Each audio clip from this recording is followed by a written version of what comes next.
আর আল্লাহর আলমদেরকে নিয়ে যারা দ্বীনের প্রচার করবে তাদেরকে নিয়ে সেখানে রিমান্ডে দিয়ে আঙুল ভেঙে দিতেছে তাদের, আজকে তাদেরকে শাস্তি দিচ্ছে। এখন বাংলাদেশে আমরা সংখ্যালঘু আছে, সংখ্যালঘু খ্রিস্টানরা, মুসলমান সবথেকে বেশি সংখ্যালঘু খ্রিস্টান, হিন্দু, ইহুদি যারা আছে, তারা আজকে বলতেছে যে আজকে সরকার যেহেতু আলমদেরকে নিয়ে নিয়ে গ্রেফতার করতে ধরতেছে, কোরআনকে অপমান করে এটা কোনো সমস্যা না আমাদের জন্য, আমাদের জন্য এটা কিনা সমস্যা না, সরকার যেহেতু আমাদেরকে ধরতেছে। কথা বুঝে এই জন্য আজকে তারা ওই সংখ্যালঘুরা আজকে সহজ করে দেবে। কিন্তু বাংলার মুসলমান যদি একবার খেপে, বাংলার মুসলমান যদি একবার খেপে, হিন্দুরা কিন্তু এই দেশে পার পেয়ে পাবে না, তাদেরকে অলরেডি দিল্লিতে চলে যেতে হবে, কোথায় যেতে হবে?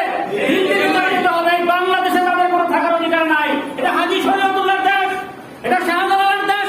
শাহজালাল পীর ছিল না, বীর ছিল ভাই। শাহজালাল কি ছিল? বীর ছিল, সে বীর ছিল না। এখন তো পিছা ভাই হাজিয়া খাওয়ার থেকে বড় হুজুরেরা খানদানি ব্যবসা হয়ে বইছে, কথা বুঝেন না? কিন্তু শাহজালাল ওই খানদানি নিয়ে বসে নাই, সে ইসলাম প্রচার করছে, সে গৌর গোবিন্দের প্রতি ইসলাম প্রচার করছে, করতে কি করে না?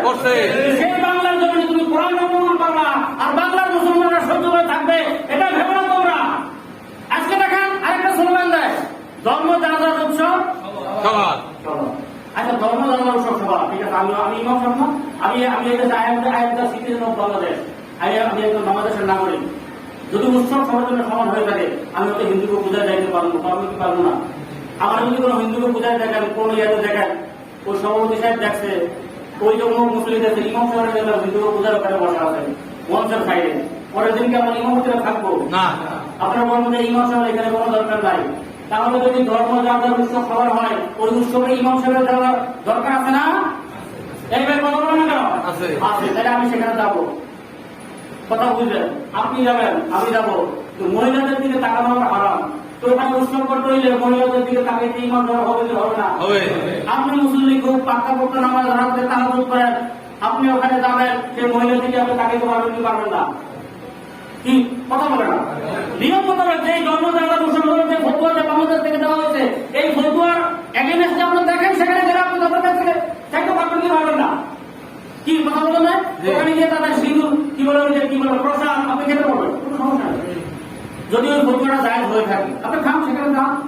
কিন্তু ধর্মীয় দৃষ্টিকোণ থেকে যদি একটা মহিলার দিকে তাকানো হারাম থাকে, কথা বলেন, তাহলে সেখানে কি আপনার যাওয়া কি জরুরি? সেখানে আপনি যেতে পারবেন না, সেখানে আপনি যেতে পারবেন না। তাহলে আমরা সেখানে গেলাম, আমাদের যুবক ছেলেরা যায়, এই যুবক ছেলেরা কি মিথ্যা কথা বলতেছি? যুবক ছেলেরা যায় কি যায় না? আমি গেছি, আমি ছোটবেলায় গেছি। আমি যে সাধু বন্ধু তেমন না, আমিও গেছি ছোটবেলায়, যখন বুঝি নাই তখন গেছি। অনেক অন্যায় করছি, পাপ পাস করছি, আমি এখন করি না, কারণ এখন বুঝি এই পাপটা এটা খারাপ। যখন আপনি জানছেন এটা খারাপ, তখন আপনি কি করবেন? এই পাপের ধারে কাছে আর যাবেন না। আপনি সেখানে গেছেন। এখন তারা কি আমাদের ঈদের দিনে আমাদের ঈদগাহে কি আসছিল না? কি ভাই আসছিল না? তারা আমাদের ঈদগাহে কি আসছিল?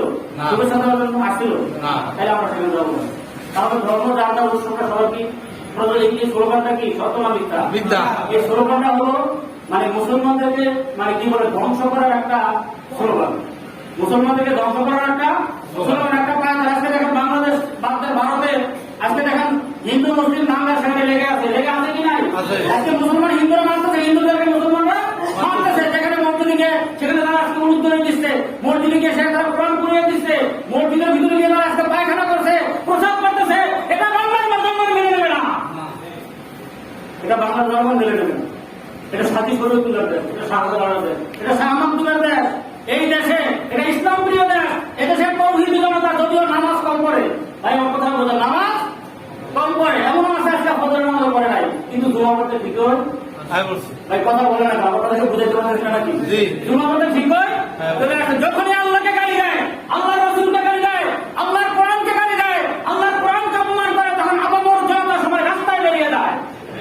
কোথায় বেরিয়ে যায়? রাস্তায় বেরিয়ে যায়। আল্লাহর কোরআনকে অপমান করছে, এটা আমরা বাংলার জনগণ, আমরা বাংলার মুসলমান মেনে নিতে পারবো না। যে কোনো সময় জিহাদের ডাক আসতে পারে। আমাদের ওই কি বলে যে হুজুরা সরকার, হুজুরা কি দেশ চালাবো? দেশ চালানোর দরকার নাই, দেশ চালানো প্রধানমন্ত্রী শেখ হাসিনা চালাচ্ছে, তাহলে ওয়েলকাম, তাহলে কংগ্রাচুলেশন। সে তার হাতে তাহাজ্জুদ করে, সে হাতের তসবিহ আছে তার, সে উমরা করে, সে হজ করে, সে একজন মুসলিম। আমাদের বাংলাদেশের প্রধানমন্ত্রী কি মুসলিম না ভাই? মুসলিম না? তাহলে সেই মুসলমানদের বিরুদ্ধে আমাদের কোনো কথা নাই। আমাদের কথা হলো, যদি মুসলিম হয়ে যদি আপনি খ্রিস্টানের মতো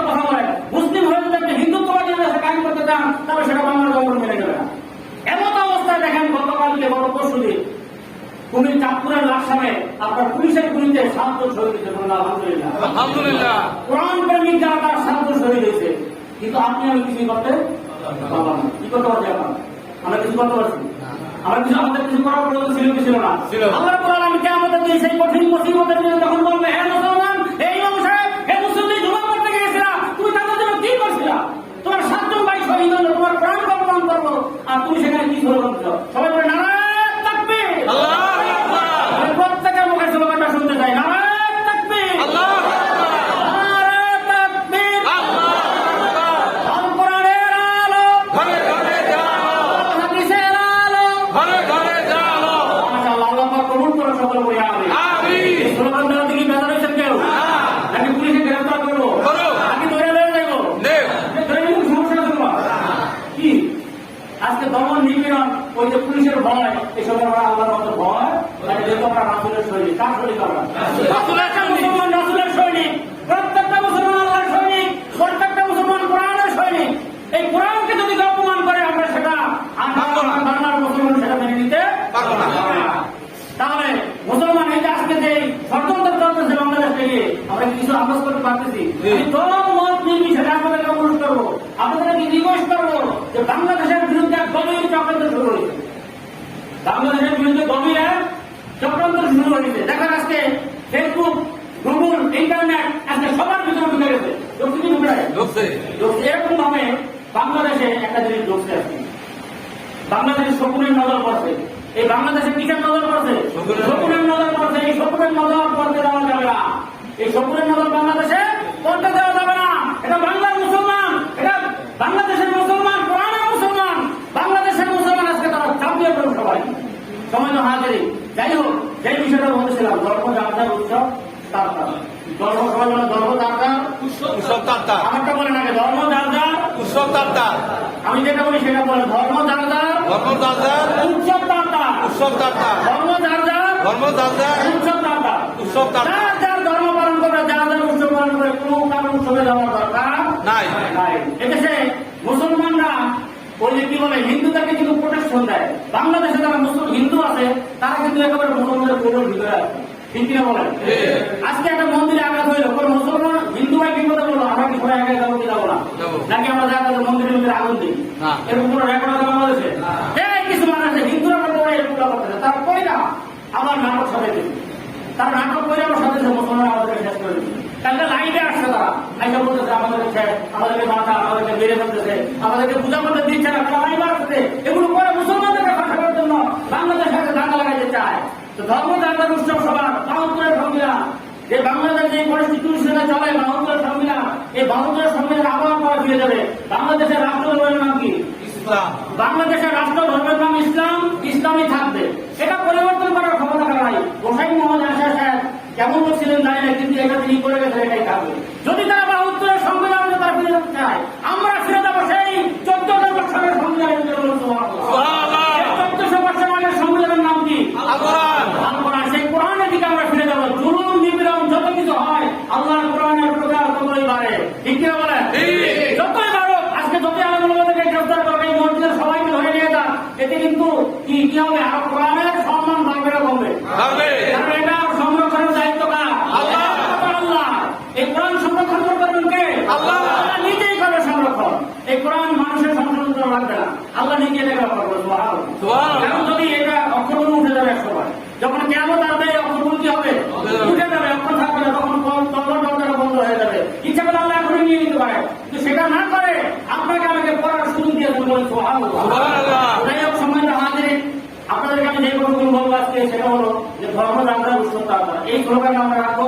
আর এ ধরনের দাওয়াত যদি আপনারা পান, আপনারা একটু বিবেক দিয়ে খাটায় দেখেন, একটু বিবেকটা খাটান, আপনি কোন পথে চলছেন, একটু বিবেকটাকে না দেন, বিবেকটাকে জাগ্রত করেন। আপনি কোন দিকে চলছেন?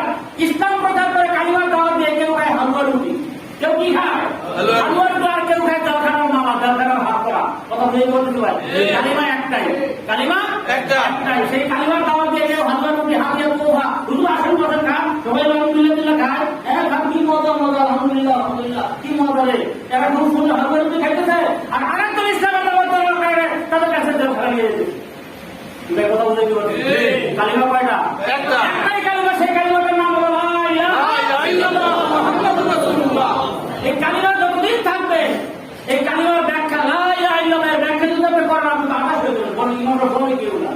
এই কালিমার ব্যাখ্যা তখন হবে লা ইলাহা ইল্লাল্লাহ, এর অর্থ হলো আল্লাহ ছাড়া কিচ্ছু নাই।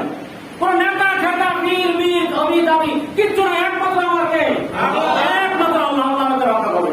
তুমি যেখানে থাকো ওয়া কাইনামা কুনতা ওয়া আলা কুল্লি শাইইন কাদির, তুমি যেখানেই থাকো না থাকো সব আল্লাহ রাব্বুল আলামিন তোমার সাথে আছে। বলে সুবহানাল্লাহ। সুবহানাল্লাহ। তুমি আল্লাহর কাছে যাও, আল্লাহ দিবে। কিচ্ছু নাই আমার, একমাত্র আল্লাহ। ইল্লাল্লাহু মুহাম্মাদুর রাসূলুল্লাহ।